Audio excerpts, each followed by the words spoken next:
ओम शांति।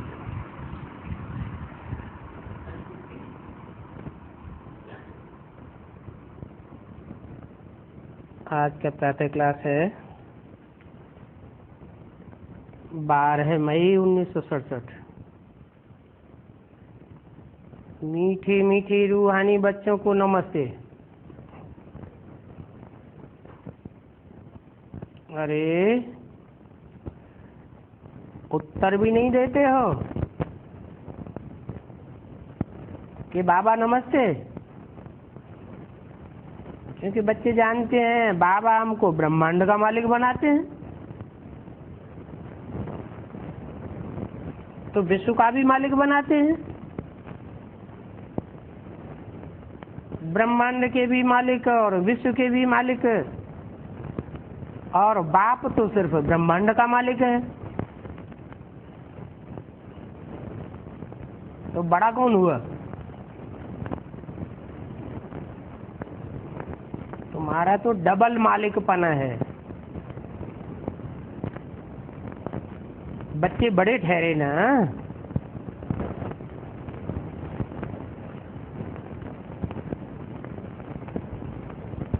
इसलिए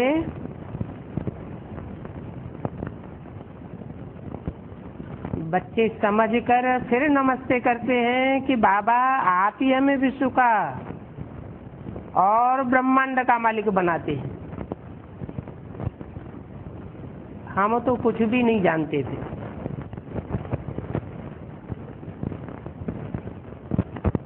इसलिए हम आपको ही नमस्ते करते हैं।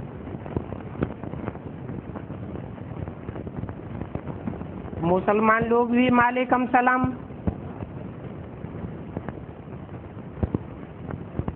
और वालेकुम सलाम कहते हैं। तुम बच्चों को भी खुशी है जिनको निश्चय है।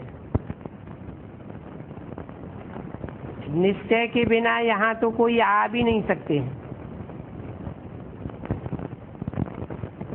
यहाँ जो भी आते हैं वो समझते हैं हम कोई मनुष्य गुरु के पास नहीं जाते हैं।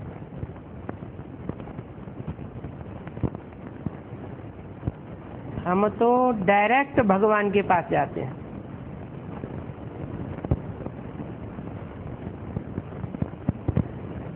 मनुष्य बाप के पास व मनुष्य टीचर के पास व मनुष्य गुरु के पास तो जाते नहीं है। तुम आते ही हो रूहानी बाप, रूहानी गुरु, रूहानी टीचर के पास। वो मनुष्य गुरु तो अनेक प्रकार के होते हैं। भक्ति मार्ग के शास्त्रों में ये भी है कि रचयिता और रचना के ज्ञान को कोई भी नहीं जानते, सब नेति नेति करते आए हैं। ना जानने के कारण उनको फिर आर्फन कहा जाता है। आर्फन अर्थात जिनका कोई धनी धोरी नहीं है, जो अच्छे पढ़े लिखे होते हैं वो अच्छी तरह से समझ सकते हैं कि हम सभी आत्माओं का वो एक ही बाप है। सिर्फ इतना ही नहीं जानते हैं, ये भी जानते हैं कि वो बाप निराकार है।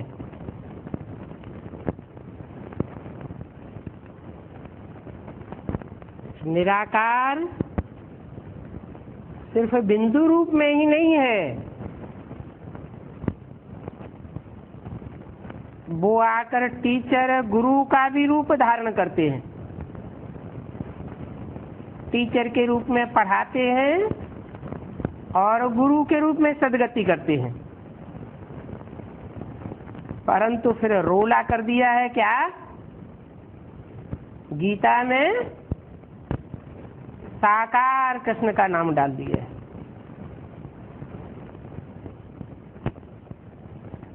कृष्ण का नाम डालने से सारी ही गड़बड़ हो जाती है। ऐसे तो गीता है सर्वशास्त्रमयी श्रीमद् भगवत गीता, उत्तम से उत्तम शास्त्र है, परंतु उस शासन करने वाले विधान गीता का रचयिता कृष्ण को बनाई दिया है।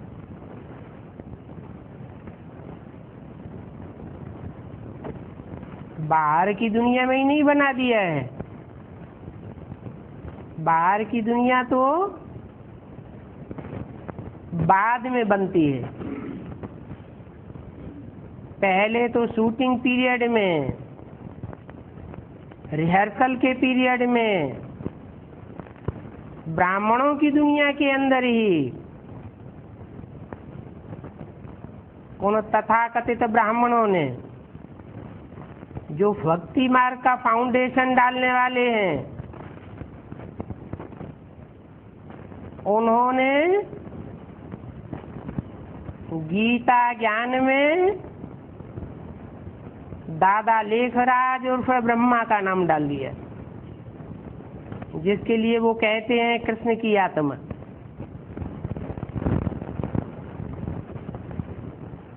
उनकी बुद्धि में बैठा हुआ है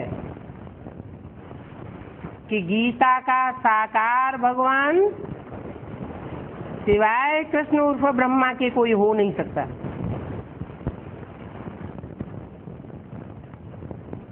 इस भूल ने ही भारतवासियों को तुच्छ बुद्धि बनाई दिया।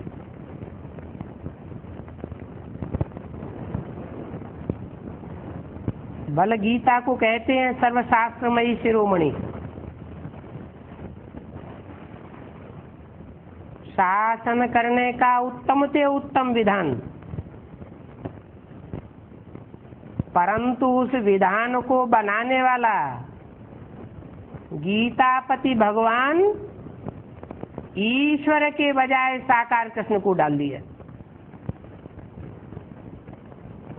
माना ब्रह्मा को गीता का भगवान बनाई दिया। गीता का भगवान कोई साकार मनुष्य नहीं हो सकता, क्योंकि गीता को ही माई बाप कहा जाता है। और जो भी शास्त्र आदि हैं उनको माँ बाप नहीं कहते हैं। श्रीमद् भगवत गीता माता गाई जाती है।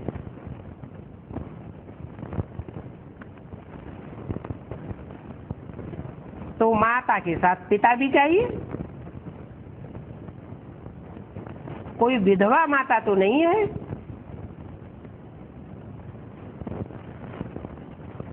गीता माता का पति कृष्ण उर्फ दादा लेखराज, ये बात ही उल्टी कर दी। यज्ञ के आदि में दादा लेखराज ब्रह्मा को अपने स्वरूप का पता नहीं चला।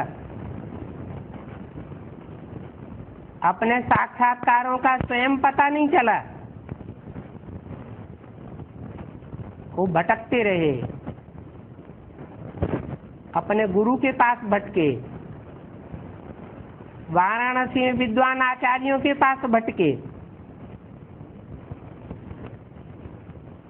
आखिरीन अपनी पुरानी गद्दी कलकत्ते में जब पहुंचे तो उनको अपने साक्षात्कारों का ज्ञान हुआ, गीता माता के द्वारा डायरेक्ट।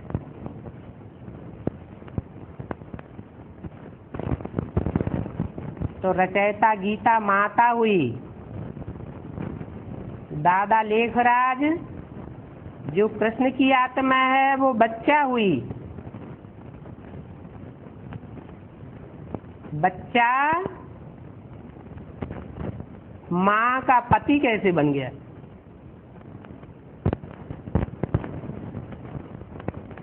माता सर्वशास्त्र शिरोमणि ही गाई जाती है, और जो भी शास्त्र हैं सब गीता माता के बाल बच्चे हैं। लेकिन गीता माता को शासन करने वाला शासक कौन? जो श्रेष्ठ से श्रेष्ठ शासक कहा जाता है, उसका नाम है ईश्वर।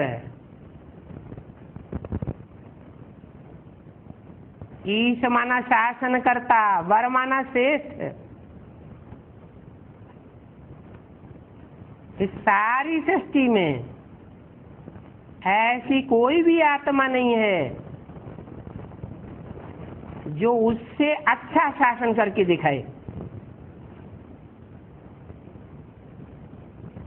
वो निराकार ज्योति बिंदु शिव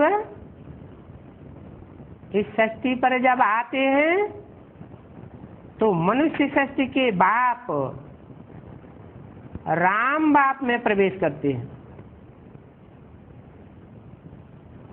और दादा लेखराज ब्रह्मा के साक्षात्कारों का अर्थ बताते हैं। उन साक्षात्कारों का रहस्य कृष्ण उर्फ दादा लेखराज की ब्रह्मा को डायरेक्ट नहीं मिलता पिता से, माता के थ्रू मिलता है। गीता माता और उसका गीता पति भगवान फिर कौन हुआ?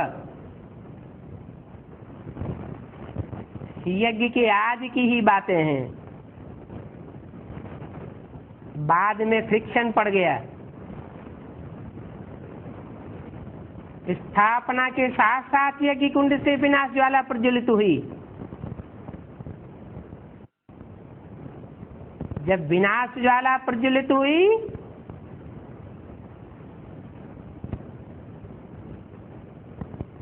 तो मतभेद पैदा हो गया। निमित्त कौन बने? ब्रह्मा बाप और ब्राह्मण बच्चे।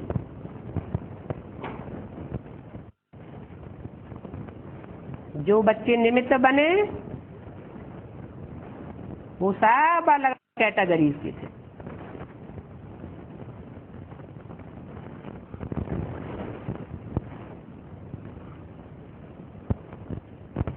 कारण या कारण वो यज्ञ पिता की आत्मा यज्ञ छोड़ करके गई। मूल कारण तो यही था कि आज में संपूर्ण ज्ञान नहीं था, अधूरा ज्ञान था। वही संस्कृत की गीता के अर्थ बैठ करके सुनाते थे। इस सत्य चक्र का विशाल ज्ञान तो अभी आया है।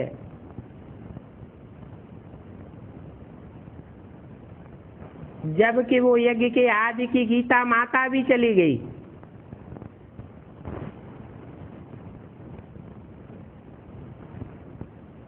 और बाद में ब्रह्मा का टाइटल दादा लेखराज ब्रह्मा को मिला।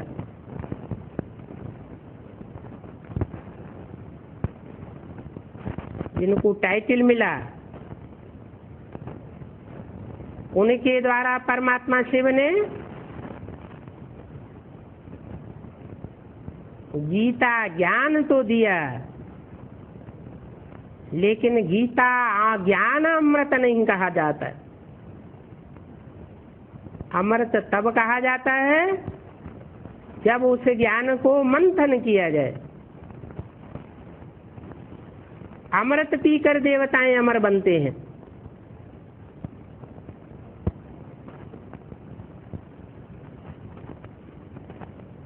तो पहले पहले तो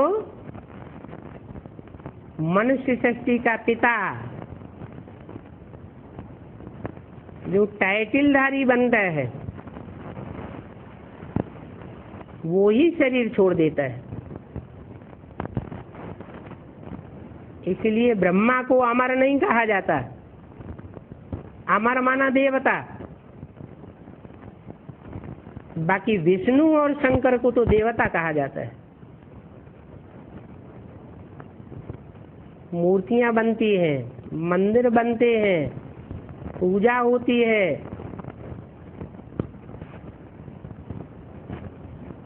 क्योंकि संपूर्ण ब्राह्मण सो संपूर्ण देवता बनते हैं।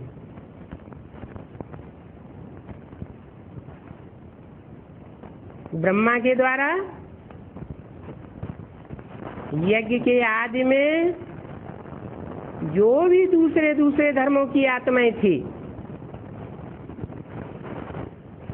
जो सारी मनुष्य शक्ति से इकट्ठी की गई थी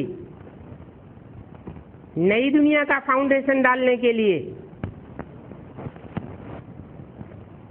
वो सब दादा लेखराज ब्रह्मा की गोद में पलती रही।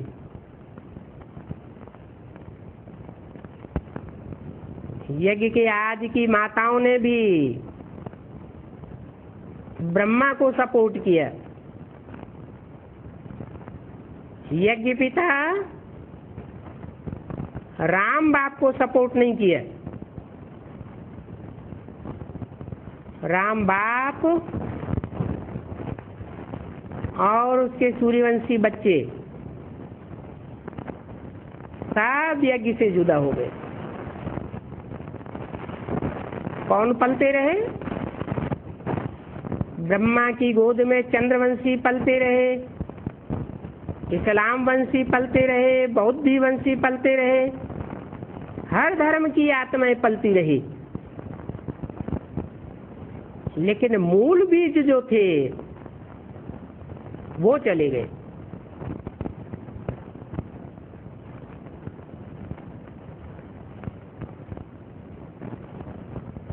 परिवार की हालत, इस परिवार में बाप ही सरपरस्त न रहे तो हालत बिगड़ती ही जाती है। कहने को ये हुआ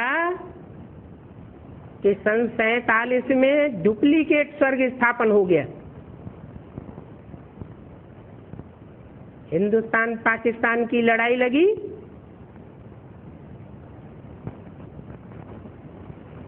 और उस लड़ाई की विभीषिका के बीच स्वर्ग का मॉडल तैयार हुआ कराची में।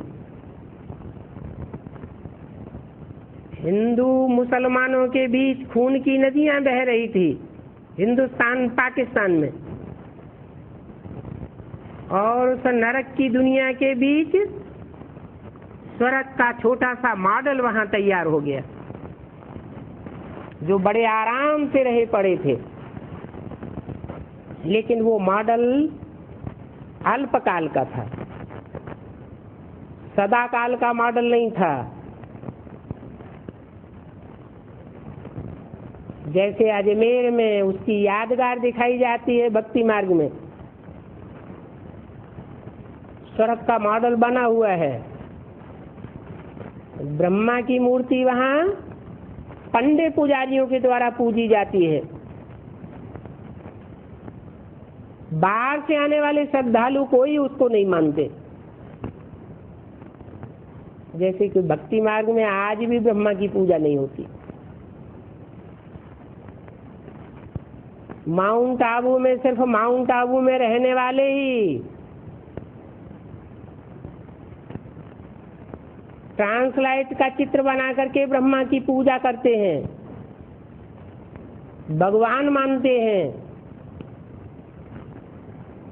बाकी सारी दुनिया तो नहीं मानती। कहने के लिए हो जाता है कि ब्रह्मा कुमारियों का भगवान आया हुआ है।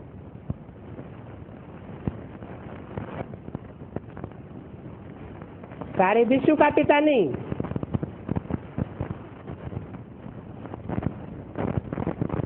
भक्ति मार्ग में नाम रख देते हैं अजमेर,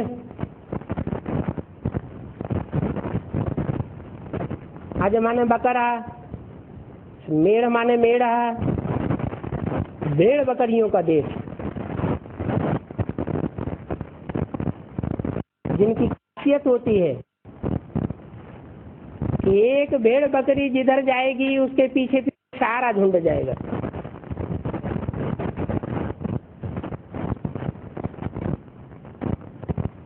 ऐसी अंधश्रद्धा होती है इस्लामियों में।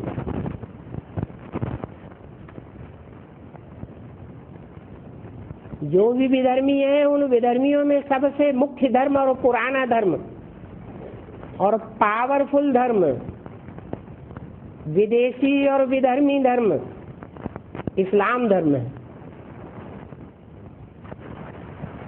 इस्लाम धर्म की मैं करने वाली कोई बकरी एक कदम आगे बढ़ाती है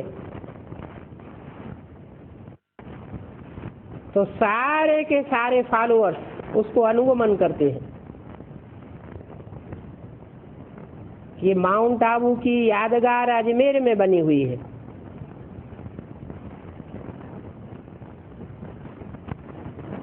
बाप आकर के पर्दाफाश करते हैं, ये सब माया का पंप एंड शो है।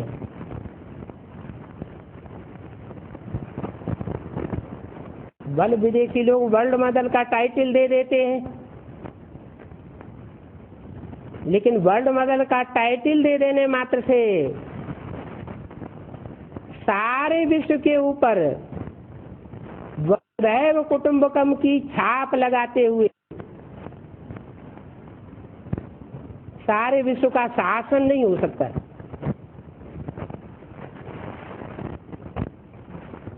वो शासन तभी हो सकता है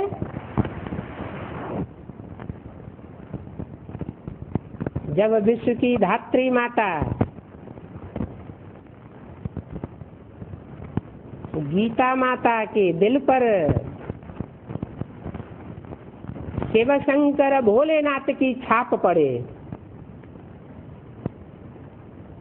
इसलिए बोला है शिव की गीता से 1 सेकंड में स्वर्ग और कृष्ण की गीता से 2500 वर्ष में दुनिया नरक बन जाती है।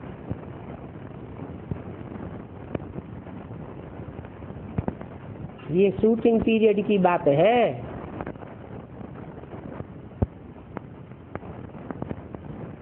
गीता माता जो सर्वशास्त्र शिरोमणि गाई हुई है,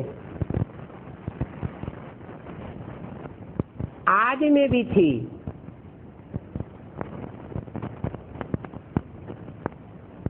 जैसे मम्मा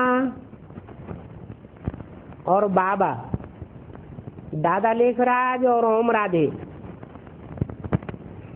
दोनों के संस्कार एक होकर के थे। जैसे कि विष्णु का रूप थे,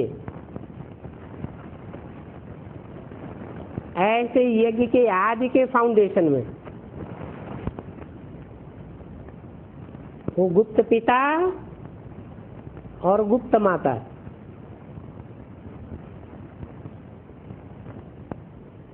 वो दोनों आरतियां विष्णु के रूप में पार्ट बजा करके चली गई। तो गायन होता है विष्णु की नाभि से ब्रह्मा निकला, फिर ब्रह्मा की नाभि से विष्णु निकला।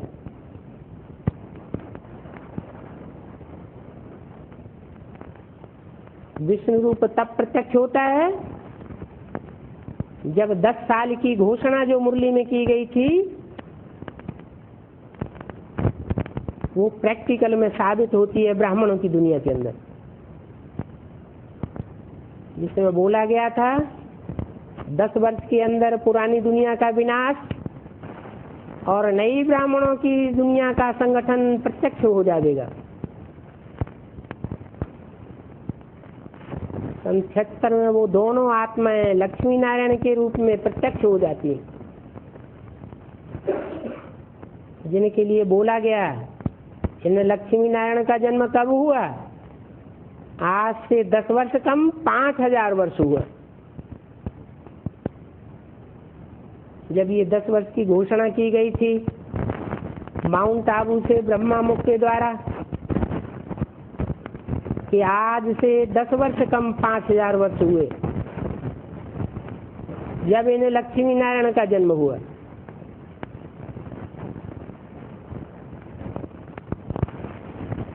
तो 66 से 5000 वर्ष पीछे की ओर चले तो कौन सा सन आता है?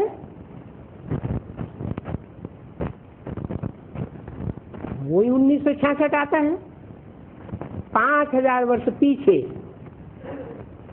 परंतु उसमें से 10 वर्ष कम कर दे तो 1976 आता है ना। तो 1976 में बाप का प्रत्यक्षता वर्ष मनाया गया। वो बाप नारायण के चोले से ही संसार में प्रत्यक्ष होता है। इसलिए मुरली में बोला है, सबसे सहज और अच्छी याद का साधन है नारायण को याद करना।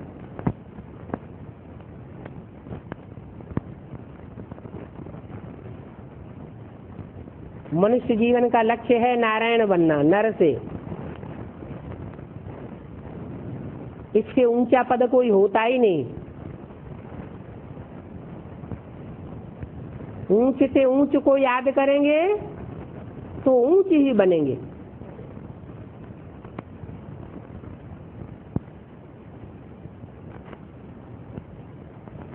तो नारायण विश्व पिता के रूप में संसार में प्रत्यक्ष होता है, जिसे कहते हैं नर नारायण। जो भी 500-700 करोड़ नर हैं,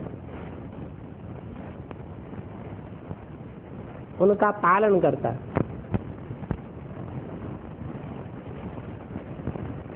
उस विश्व पिता के साथ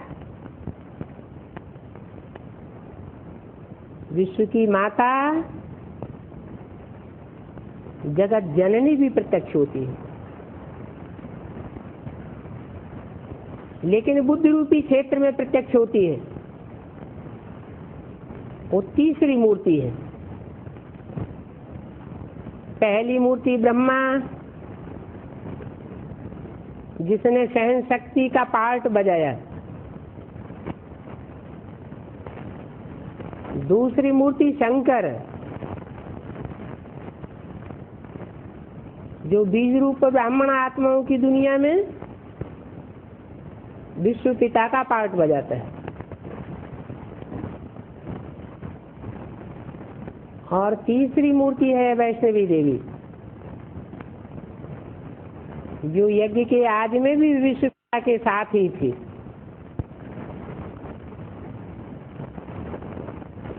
कोई बात में विरोधाभास नहीं था।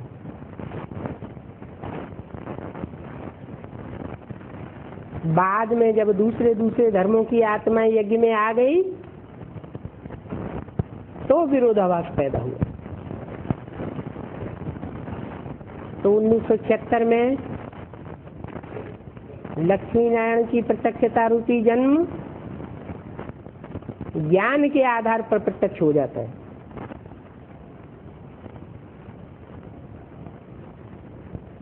बुद्धि में बात आ जाती है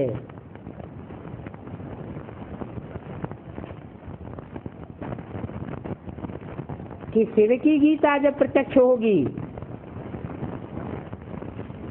तो दुनिया स्वर्ग बनेगी।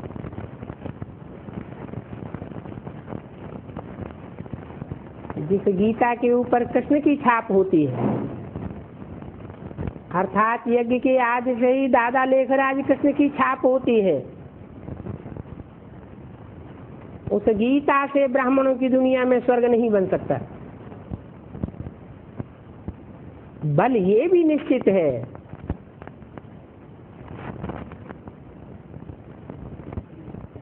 कि झूठी गीता जब तक सच्ची गीता न बने,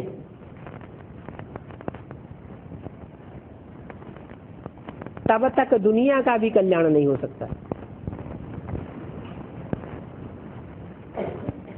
क्योंकि झूठी गीता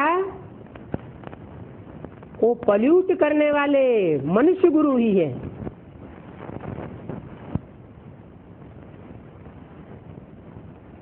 मनुष्य गुरुओं के द्वारा सब शास्त्रों में पॉल्यूशन पैदा किया गया, और उन मनुष्य गुरुओं में सबसे पहला मुख्य गुरु कौन है?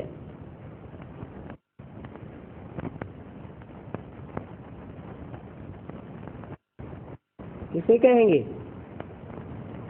इब्राहिम।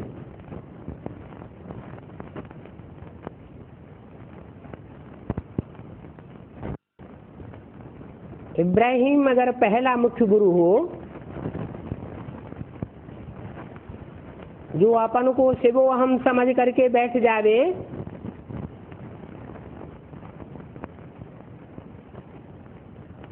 तो ब्राह्मणों की दुनिया में भी उसे पहला पहला गुरु बन करके प्रत्यक्ष होना चाहिए।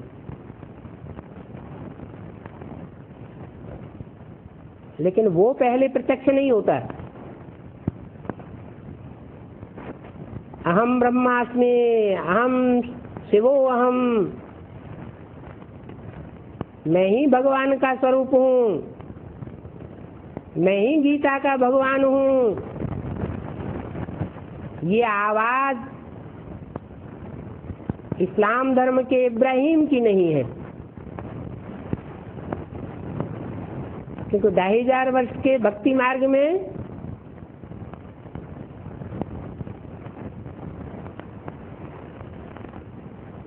कृष्ण की सोल भी जन्म लेती है 63 जन्मों का,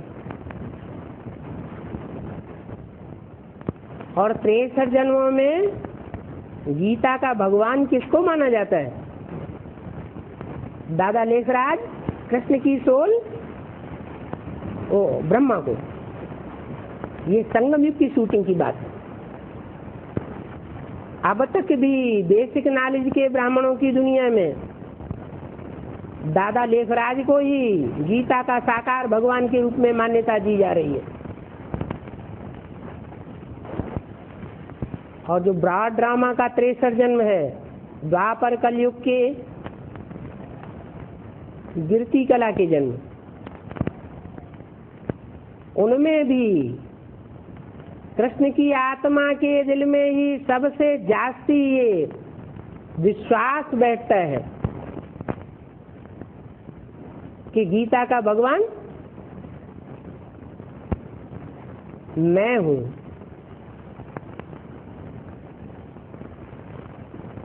और कोई नहीं हो सकता। तो 63 जन्म जिस आत्मा की बुद्धि में ये बात पक्की रही कि गीता का भगवान कृष्ण है, तो ब्राह्मणों की शूटिंग पीरियड की दुनिया में वो संकल्प साकार होने लग पड़ता है। उनकी बुद्धि में ये बात बैठती नहीं सहज रूप से कि गीता माता का भगवान गीतापति शिव है,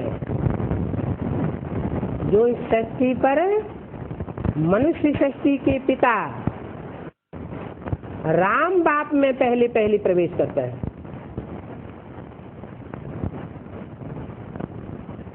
इसलिए 47 में जब ब्रह्मा के द्वारा मुरली चलाना शुरू हुआ, तो जिस संस्था का नामकरण हुआ वो ब्रह्मा कुमारी ईश्वरी विश्वविद्यालय के नाम से हुआ। ब्रह्मा माने बड़ी माँ। माँ के नाम से क्यों हुआ? बाप कहाँ चला गया? क्योंकि ब्रह्मा की बुद्धि में ही ये बात बैठी हुई नहीं थी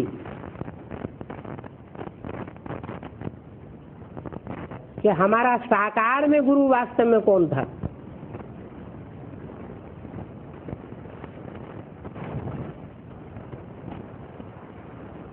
क्योंकि जो वास्तव में उनका गुरु था, उनके साक्षात्कारों का रहस्य जिसके द्वारा समझाया गया, वो तो उनकी हीरे की दुकान में उनका नौकर था। तो नौकर के प्रति ये भाव कैसे आ सकता है क्या कि वो हमारा सदगुरु है? जो भी जीवन में 12 गुरु किए ब्रह्मा ने, उन गुरुओं का भी गुरु है।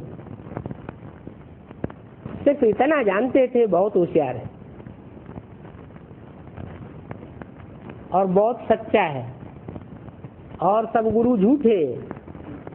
वाराणसी के विद्वान बुद्धि में बैठ गए, सब झूठे। और उसके प्रति ये श्रद्धा भाव रहा कि हमारी दुकान में ये जो नौकर था वो सच्चा था। लेकिन नौकर का भाव बैठने से बुद्धि में ये बात उड़ गई कि वो ही वास्तव में गीता का भगवान था।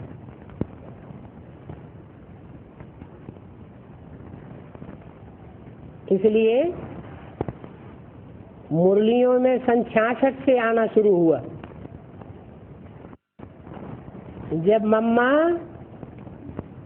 ओम राधे मृत्युशैया पर बंबई के हॉस्पिटल में पड़ गई,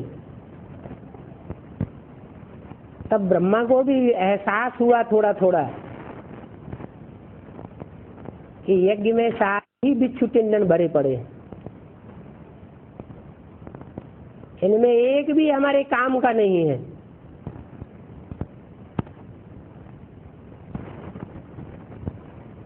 इसलिए मुझसे भी ये बात फिर बाद में बोली गई कि तुम बच्चे ब्रह्मा कुमार कुमारी अपन को लिखते हो, ये रंग है। माने ब्रह्मा को भी ये एहसास हुआ कि ब्रह्मा से भी ऊंची कोई हस्ती है जो यज्ञ के आज में भी थी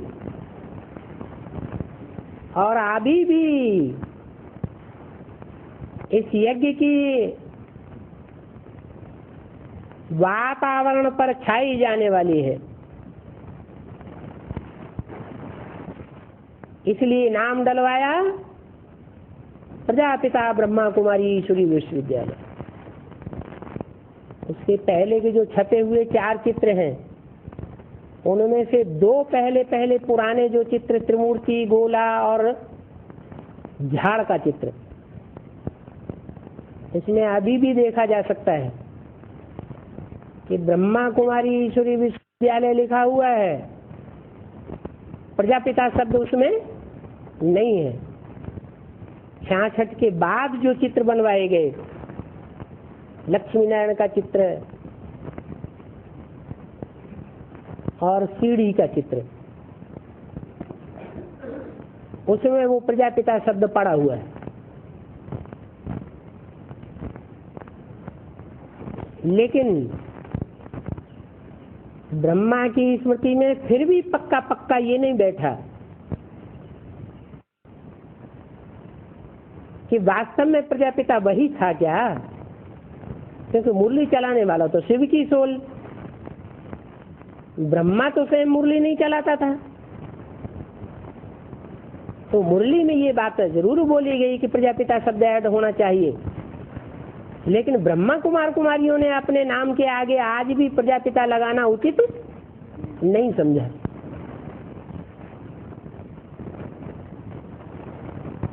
क्योंकि ब्रह्मा की ही बुद्धि में नहीं बैठा।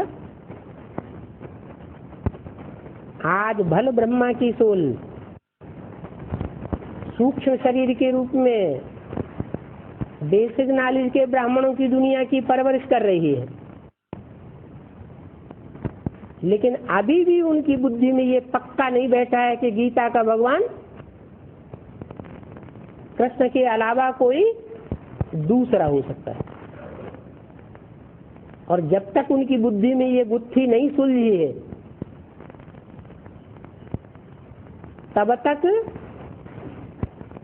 वो माता जिसके दिल पर कृष्ण की छाप बैठी हुई है यज्ञ के आदि से ही, उसकी सदगति नहीं हो सकती।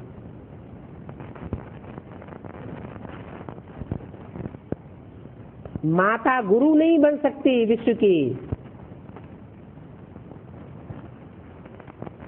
वो विश्व की माता गुरु बनती है तो सारी दुनिया का कल्याण होता है।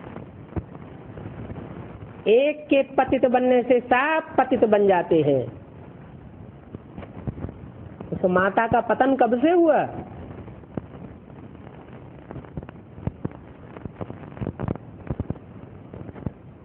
द्वापर युग की शूटिंग शुरू होती है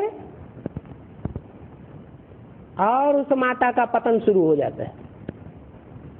प्रकृति का पॉल्यूशन शुरू हो जाता है। उसको कहते हैं प्रकृति माता, प्रा माना प्रकट रूपेण, कृति माने रचना, प्रकृष्ट रूपेण जिसकी रचना हुई है। वो द्वापर युग से प्रकृति पोल्यूट की जाती है और कलयुग के अंत तक आते आते पूरा ही पोल्यूशन हो जाता है। प्रकृति तामसी बन जाती है। तामसी बन जाती है तो उसका चैतन्य रूप महाकाली के रूप में संसार में सामने आता है और वो महाकाली सारी सृष्टि से प्रकृति को पॉल्यूट करने वालों का, असुरों का सफाया कर देती है।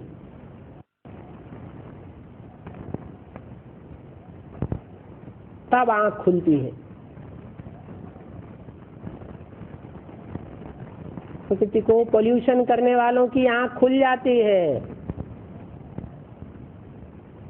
और वो जान जाते हैं कि हमने क्या किया।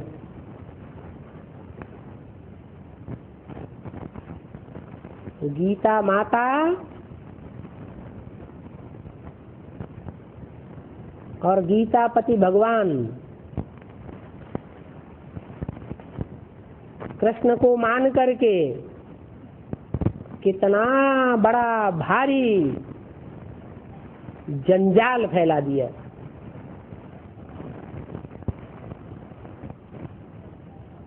सारी मनुष्य सृष्टि पोल्यूट हो जाती है।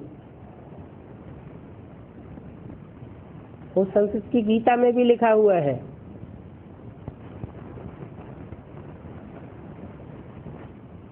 स्त्री जाति जब पोल्यूट होती है तो सारा संसार पोल्यूट हो जाता है। स्त्रियों की जब महिमा बढ़ती है, प्योरिटी बढ़ती है, तो सारा संसार स्वर्ग बन जाता है। कहते भी हैं यत्र नार्यस्तु पूज्यन्ते रमन्ते तत्र देवता। जहाँ नारियों की पूजा होती है माता समझ करके, वहाँ देवताएं निवास करते हैं और जहाँ नारियों का अपमान होता है वहाँ राक्षसी सृष्टि बन जाती है। आज घर घर का ये हाल है कि पिता खुदा न खास्ता शरीर छोड़ जाए और बच्चों के हाथ में सत्ता आ जाती है। बच्चे माता की बात नहीं मानते, अपनी बात चलाते हैं। माता जैसे उस घर में दासी बन करके रह जाती है। अभी थोड़े साल पहले तक भी ये परंपरा भारत में रही कि बाप के वर्षे का हकदार बच्चे बनते रहे, माता को कोई हिस्सा नहीं मिलता था। अभी तो भगवान के रूप में प्रत्यक्ष हो रहा है सृष्टि पर। इसलिए फिर भी ये नियम पक्का कर दिया है सरकार ने, जब से शिवरात्रि की छुट्टी मनाना शुरू किया कि माता का भी हिस्सा प्रॉपर्टी में होना चाहिए। तो अभी माता को कुछ हिस्सा मिल रहा है।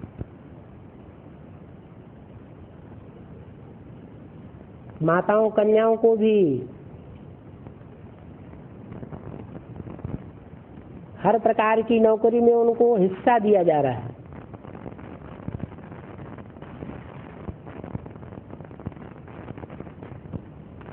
तो भगवान आया हुआ है, भगवान माताओं का मर्तबा बढ़ा रहा है। तो सारी सृष्टि के मनुष्य मात्र को माता का मर्तबा बनाना पड़ेगा। अगर माता का बच्चा ही माता का पति बन करके बैठ जाए, उसके ऊपर हुक्म चलाने लगे, तो इससे जास्ती और दुर्गति की बात और क्या हो सकती है। मुरली में बोला जुल्म कर दिया, जुल्म हो गया। कृष्ण बच्चे को माता का पति बनाए के बैठाई दिया।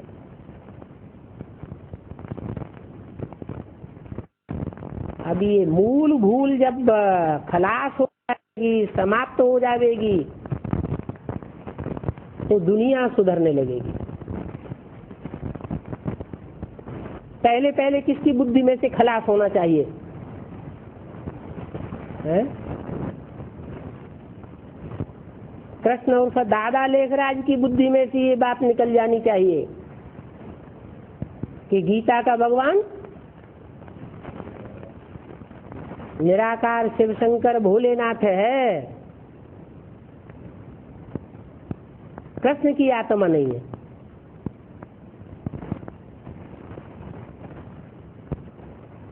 कृष्ण तो सृष्टि का पहला पत्ता है।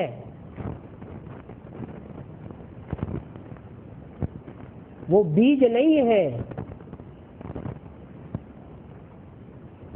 बीज तो रुद्रमाला के जो पहले मणके हैं, ऊपर के 2 मणके,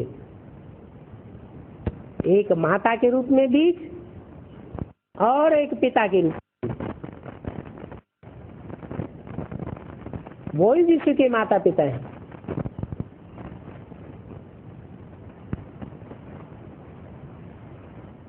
तो बताया श्रीमद् भगवत गीता माता गाई जाती है। वो माता जिसका गायन होता है वो कोई जड़ पुस्तक नहीं है, कोई चैतन्य गीता माता है। भगवान के मुख कमल से निकला हुआ गीता का ज्ञान है।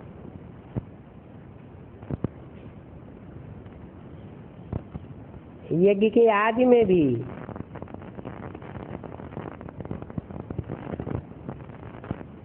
जो ज्ञान भगवान ने सूर्य को दिया था, उस सूर्य के द्वारा पहले पहले उस माता को प्राप्त हुआ।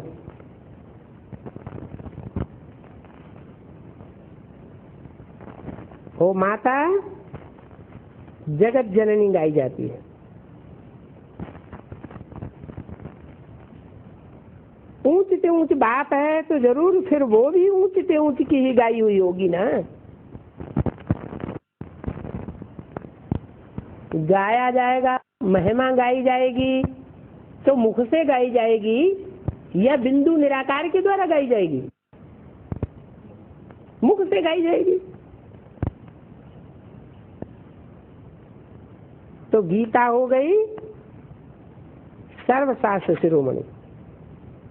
बाकी 7 शास्त्र हैं उनके बाल बच्चे। जो भी दुनिया में शासन करने के विधान बनाए गए हैं हर धर्म में, वो सब बाल बच्चे हैं। और रचना से कब वर्षा मिल नहीं सकता। बाल बच्चों को रचना कहा जाता है।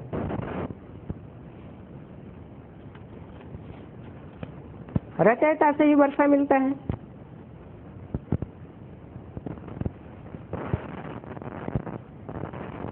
अगर रचना को मानेंगे भी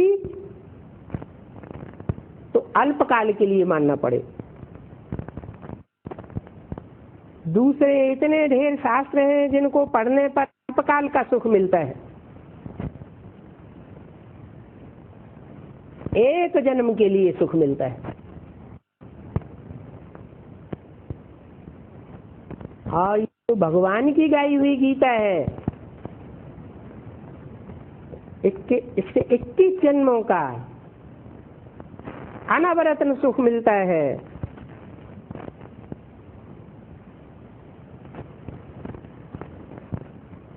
मनुष्य को पढ़ाते हैं। जो भी पढ़ाइयाँ अल्पकाल की हैं वो सब मनुष्य पढ़ाते हैं। उनसे अल्पकाल का सुख मिलता है। फिर दूसरे जन्म में नए सिरे पढ़ाई पढ़नी पड़े। यहाँ तो एक ही निराकार बाप है जो 21 जन्मों के लिए वर्षा देते हैं।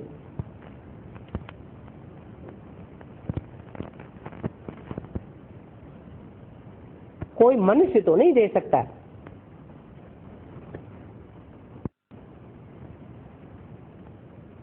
मनुष्य तो सनाते पैन ही बनाए देते हैं, कौड़ी मिसल जिंदगी बनाए देते हैं मनुष्यों की। बुद्धि में कौड़ी ही रमी रहती है और बाप बनाते हैं हीरा, वर्थ पाउंड। तो इस दुनिया को कहा जाता है शैतानी रावण राज्य। रावण को शैतान कहा जाता है, परंतु उनको शैतान क्यों कहते हैं ये कोई नहीं जानते। शैतान और भगवान,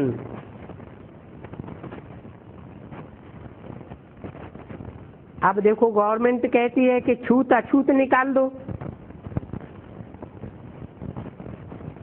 छुआछूत निकाली जावे। गांधी जी भी मेहतरों आदि के साथ बैठ करके खाना खाते थे, कहते थे कि कोई भेदभाव नहीं रखो। अच्छा, नियम तो बनाए दिया, लेकिन खुद गवर्नमेंट शंकराचार्य को हाथ तो लगावे।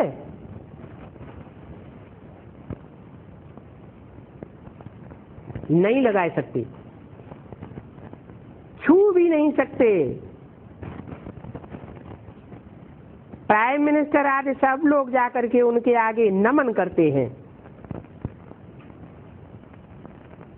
समझते हैं कि यह तो महंत हैं। क्या है? महंत माना महाअंत। दुनिया में मनुष्यों की मौत होती है तो कहते अंत हुआ, अंतकाल आ गया। वो तो सबका अलग अलग है, टाइम पर थोड़े समय के लिए आता ही है, वो तो सामान्य अंत हो गया। लेकिन वो है महंत, सारी सृष्टि का महान अंत करने वाले। लेकिन क्या ये मनुष्य गुरु का टाइटल है? सारी मनुष्य सृष्टि का विनाश करना, अंत का टाइटल लेकर बैठ जाना, ये मनुष्य गुरुओं का काम है? बड़े बड़े इब्राहिम, बुद्ध, क्राइस्ट, गुरु नानक, धर्म पिताएं आए, वो भी पुराने धर्मों का, पुरानी चलन का, पुराने संस्कारों का, पुराने रीति रस्म रिवाजों का अंत नहीं कर सके।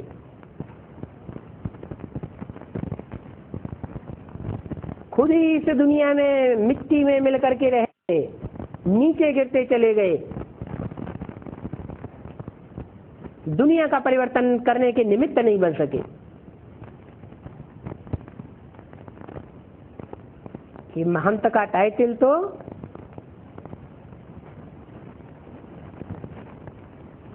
उसी का गाया हुआ है जो महाकाल गाया जाता है। कालों का काल महाकाल, जिसको कोई काल खा नहीं सकता। सारी मनुष्य सृष्टि काल के गाल में जाते हुए देखी जाएगी, लेकिन उसको काल के गाल में जाते हुए कोई नहीं देख सकेगा।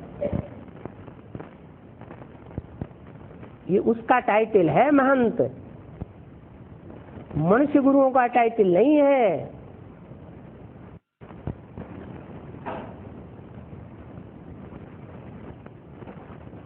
वो महाकाल संसार के सामने प्रत्यक्ष होता है। तो बाप कहते हैं कि वो तो हिरण्यकश्यप जैसे हैं, जो अपने को ऐसे ऐसे टाइटल रखा करके बैठते हैं, शिवो अहम, ब्रह्मास्मि, महंत, श्री श्री 108 जगत गुरु जी महाराज। भगवान खुद कहते हैं कि जो अपन को ईश्वर मानते हैं वो बड़े से बड़े हिरण्यकश्यप है। बाप बैठ बच्चों को समझाते हैं, तुम सभी ईश्वर के बच्चे हो ना। सर्वव्यापी कहने पर अर्थ कुछ भी नहीं समझते हैं।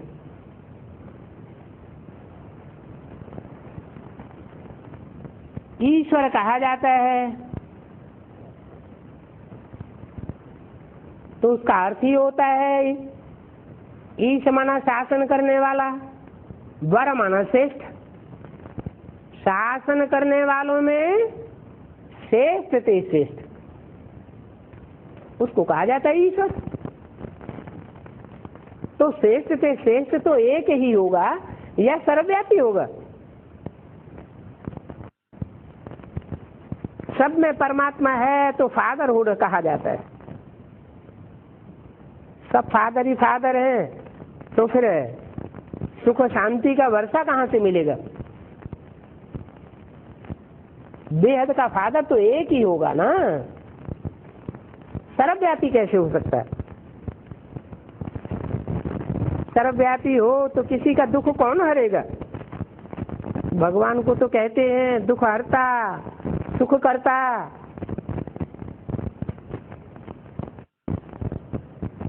फादर ही फादर होकर के सब बैठ जाएं फिर तो कोई अर्थ ही नहीं निकलता है। तो बाप समझाते हैं ये तो है ही रावण राज्य, 10 सिरों का राज्य है, ये एक का राज्य नहीं है, यहाँ एक का शासन नहीं है, अनेकों का शासन है। उसको कहा जाता है रावण राज्य। ये भी ड्रामा में नूद है, इसलिए चित्रों में भी क्लियर करके दिखाया है राम राज्य और रावण राज्य। राम राज्य की क्या खासियत? धर्म सत्ता राज्य सत्ता एक के हाथ में, और रावण राज्य की क्या खासियत? धर्म सत्ता राज्य सत्ता अनेकों के हाथ में।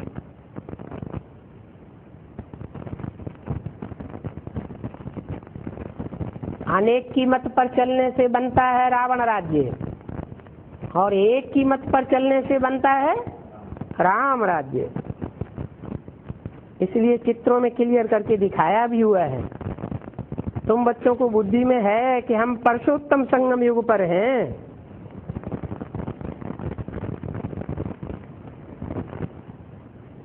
हम सिर्फ संगम युग में नहीं हैं। पुरुषोत्तम संगम युग कहा ही तब जाता है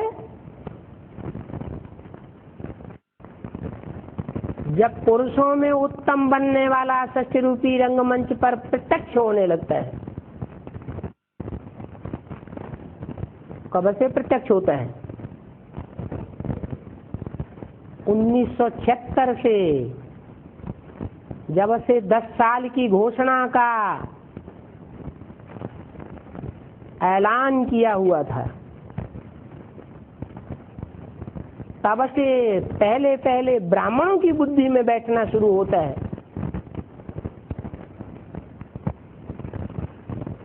कि जो भी शरीर रूपी पुरी में सोने वाले आत्माएं हैं, उनमें उत्तम से उत्तम पार्टधारी कौन है,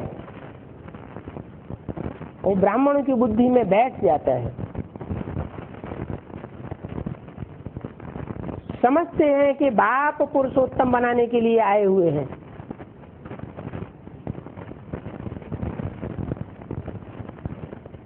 वो है बिंदु बिंदु आत्माओं का बाप शिव,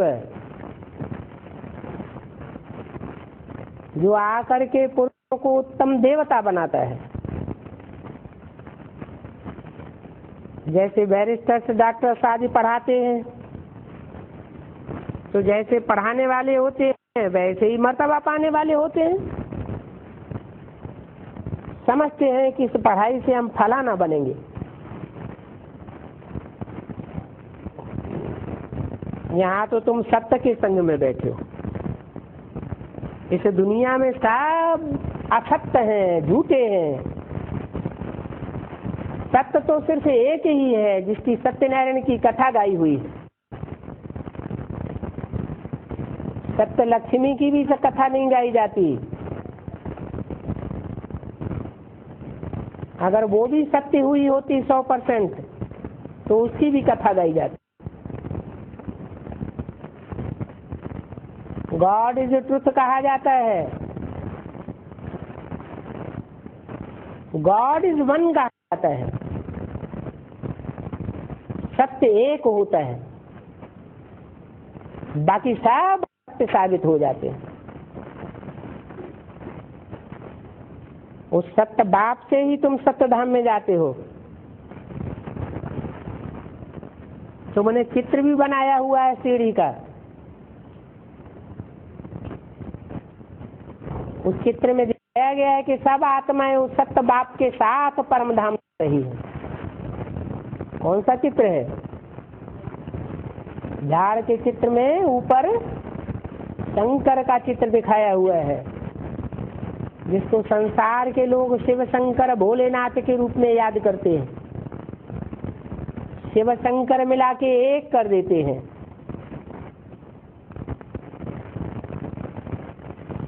तुमको तो पता है कि शिव की आत्मा अलग, शंकर की आत्मा अलग। वो शिव ही शंकर में प्रवेश करता है और शिव शंकर भोलेनाथ कहा जाता है। जिसमें प्रवेश करता है उसको आप समान बनाता है। बाकी शिव का नाम ब्रह्मा के साथ नहीं जोड़ा जाता, शिव का नाम विष्णु के साथ नहीं जोड़ा जाता। शिव का नाम सिर्फ 33 करोड़ देवताओं के बीच एक शंकर के साथ जोड़ा जाता है। बताया कि उससे ही तुम सत्यधाम जाते हो। सत्यधाम दो हैं, एक है आत्माओं का धाम और दूसरा है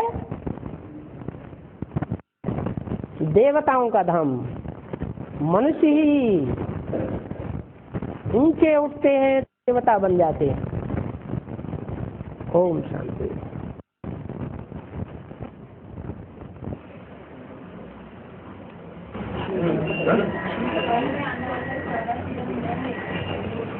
जी 100 में आने वाले 84 जन्म नहीं लेंगे तो फिर कौन लेंगे? है?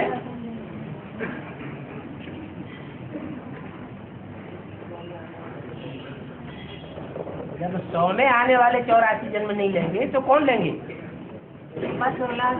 जो दुनिया की चुनी हुई बीज रूप आत्माएं हैं और उन चुनी हुई आत्माओं में भी जिनका चुनाव हुआ है, कोटों में से कोई और कोई में से भी कोई,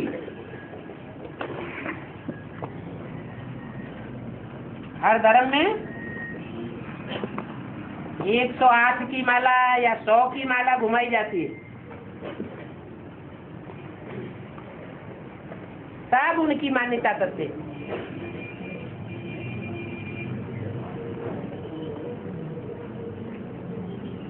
और 16 कैसे परिजन में कैसे होंगे? 16 आत्माएं कैसे परिजन में? 16,000 आत्माओं में अलग अलग धर्म के होना। 16,000 आत्माओं के बारे में बोला है कि 16,000 में ऐसे भी हैं जो लास्ट जन्म में जाकर के राजा को उच्च पद पाते, नाम मात्र का प्रिंस बन करके रह जाते हैं, राजा ही तो नहीं पाते। और इससे पहले के जन्मों में दास दासी बनते रहते हैं। उनसे तो अच्छा साहूकार बनना।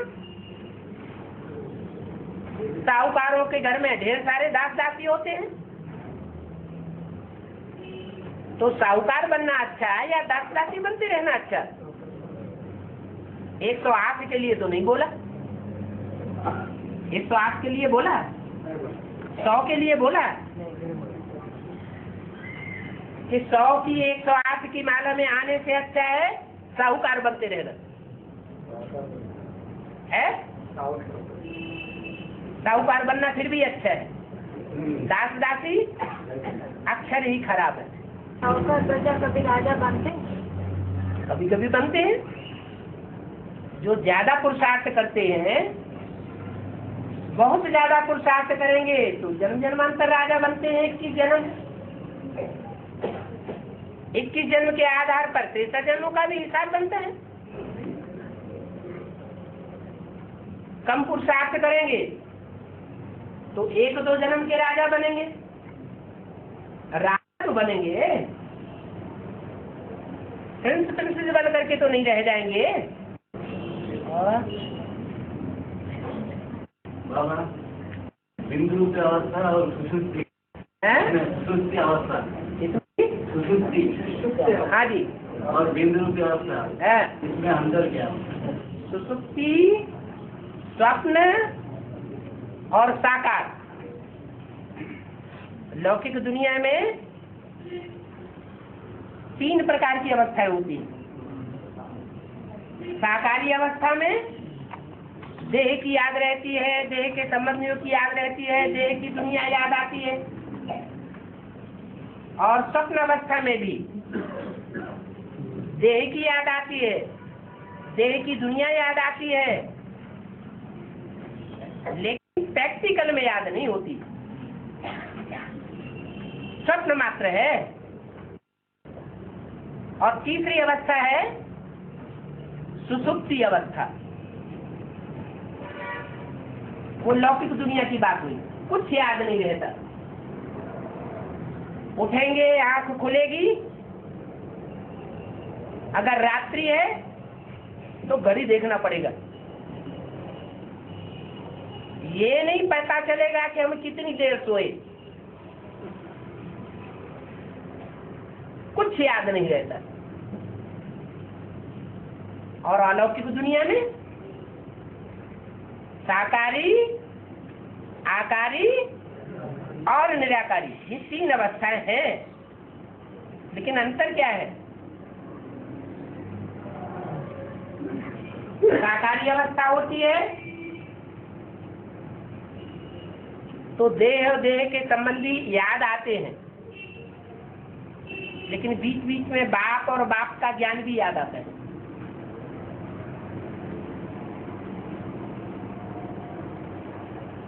और आकारी स्टेज में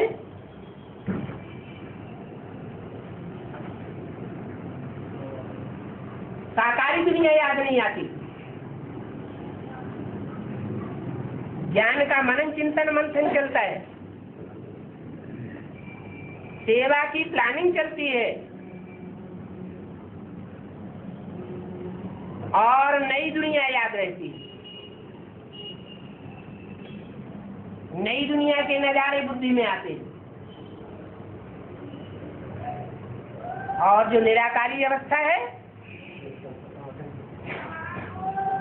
उसके लिए बोला है कि तुम बच्चे परम धाम को इस सृष्टि पर उतार लेंगे।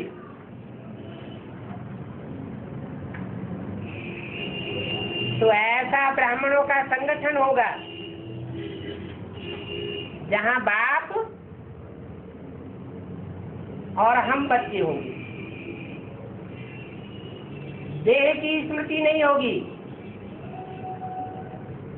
लेकिन आत्मा की स्मृति जरूर होगी।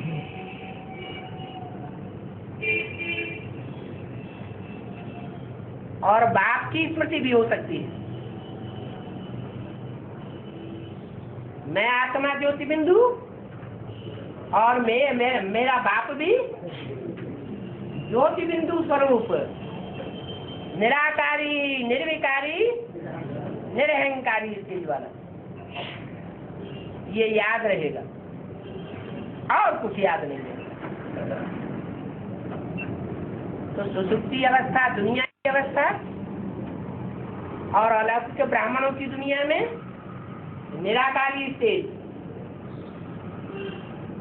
उसमें जमीन आसमान का फर्क है। वो सुसुप्ति अवस्था है नील स्टेज,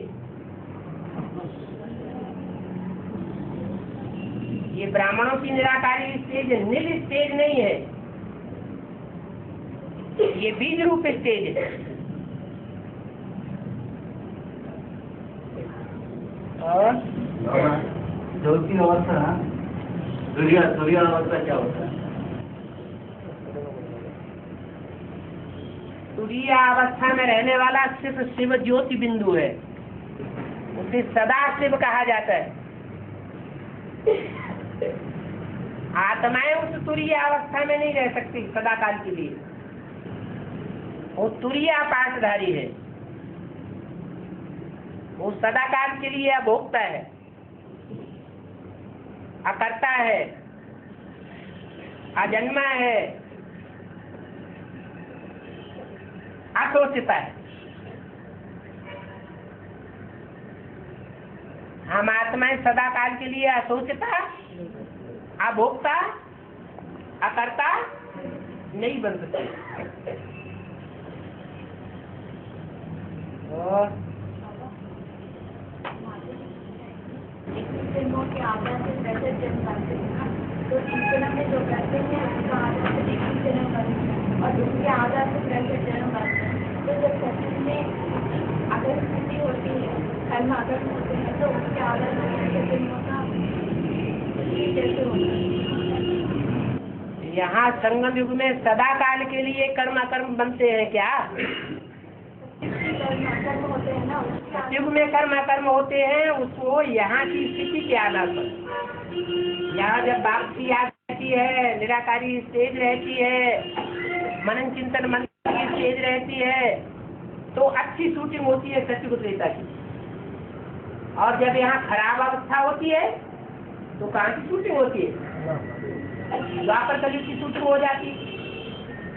यहाँ जब हम दूसरों से प्रभावित होते रहते तो प्रजा बनने की शूटिंग होती है, और यहाँ जब एक बात से ही प्रभावित रहते हैं और किसी की बात मानने की इच्छा नहीं होती, तो हम सत्युग त्रेता की शूटिंग करते हैं।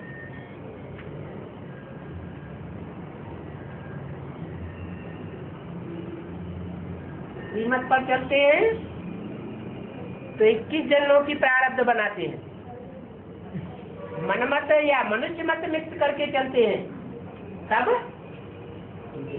63 जन्मों की प्रारब्ध बनती है।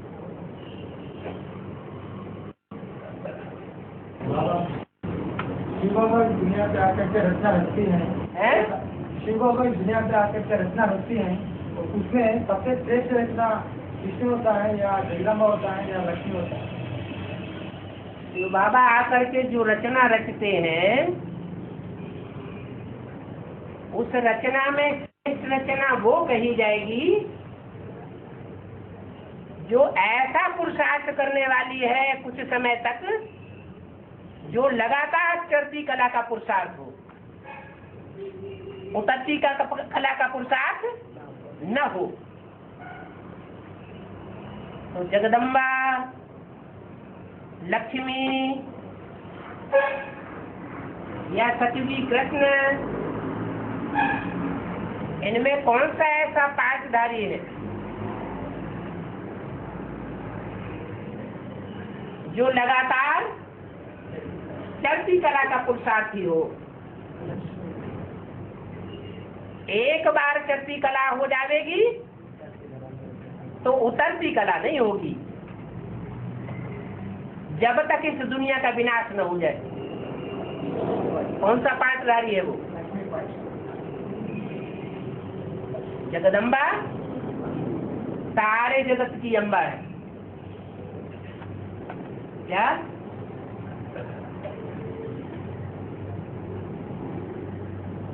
और सिर्फ भारतवासियों की अम्बा नहीं है, सारा जगत माना असुर भी है। दुनिया में असुरों की संख्या ज्यादा है, या देवताओं की संख्या ज्यादा है? तो जगदम्बा की गोद में 500 करोड़ पल्ले के हकदार, और लक्ष्मी की गोद में देव आत्माएं ही है, पालना लेने की अधिकारी बनती है। तो ज्यादा कौन सी माता को संग कुसंग का लगेगा? जगदम्बा को ज्यादा कुसंग लगता है, इसलिए जगदम्बा के लिए बोला है मुरली में कि जगदम्बा महाकाली का पार्ट बजाती है।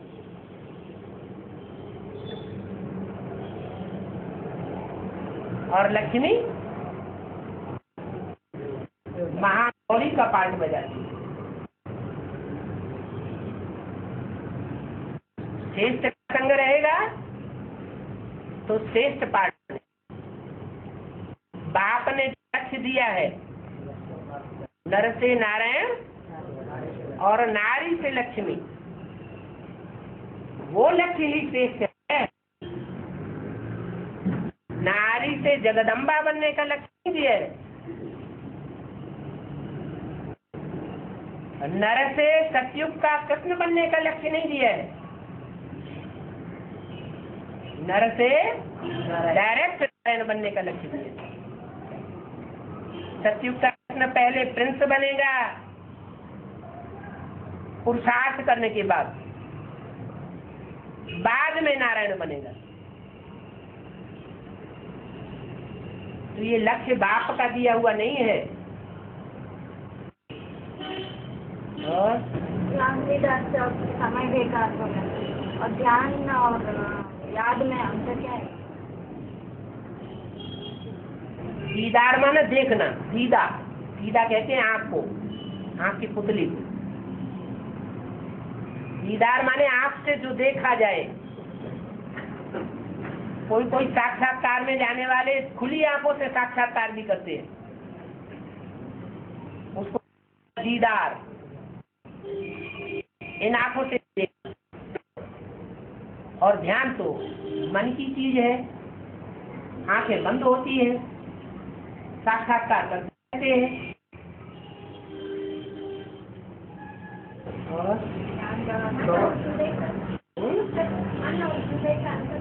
मन और हृदय।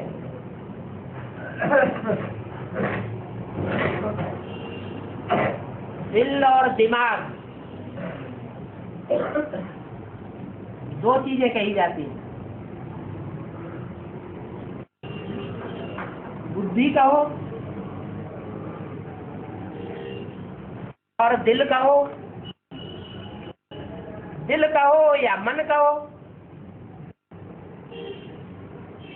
बात एक ही।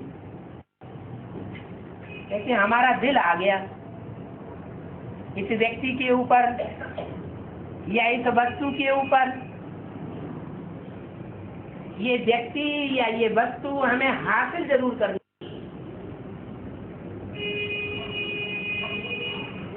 तो ये दिल की बात हुई, मन की बात नहीं हुई। मन की बात हुई, दिल की बात हुई, बुद्धि की बात नहीं हुई। बुद्धि कारण और कार्य का विश्लेषण करने वाली होती है, फैसला करने वाली होती है। तो बुद्धि ऊंची चीज है और मन कहो या दिल कहो वह नीची चीज है।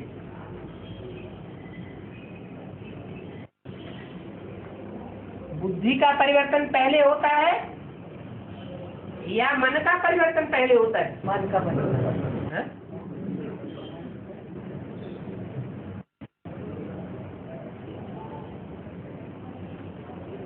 मन, बुद्धि और संस्कार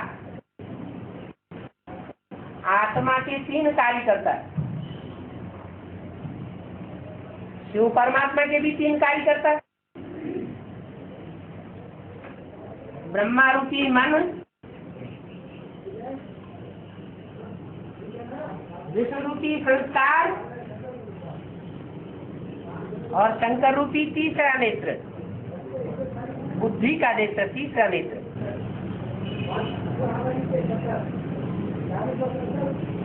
नंबरवार दिखाए गए हैं।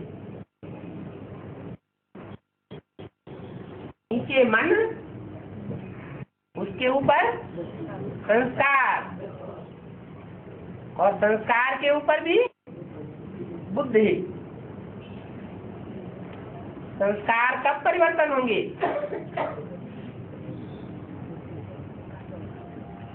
जब बुद्धि पक्का फैसला कर ले।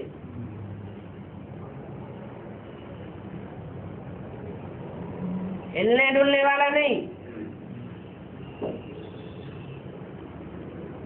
तो संस्कार परिवर्तन होते हैं। बुद्धि और संस्कार के परिवर्तन होने से मन भी परिवर्तित हो जाता है। तो एक मिनट। तो बुद्धि और मन और बीच में संस्कार शक्ति, कौन किसको कंट्रोल करता है?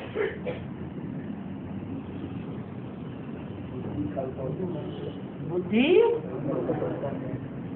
मन को भी कंट्रोल करती है। दिल के ऊपर नियंत्रण रखना होता है। दिल तो बहुत कुछ चाहता है, बहुत कुछ उछाले मारता है, लेकिन ईश्वरीय ज्ञान का तीसरा नेत्र जिसको मिला हुआ है, वो तो मन रूपी घोड़े को कंट्रोल कर देता है।